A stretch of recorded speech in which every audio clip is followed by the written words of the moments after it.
Well, it's very difficult not to like it here. First of all, for the players, the conditions are very nice.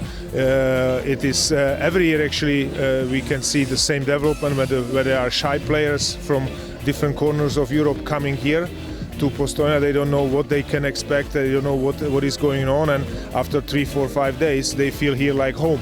And this is also, I think, big value of the Slovenian Federation and of the people who are here working, that they make the players and all the participants to feel like being at home.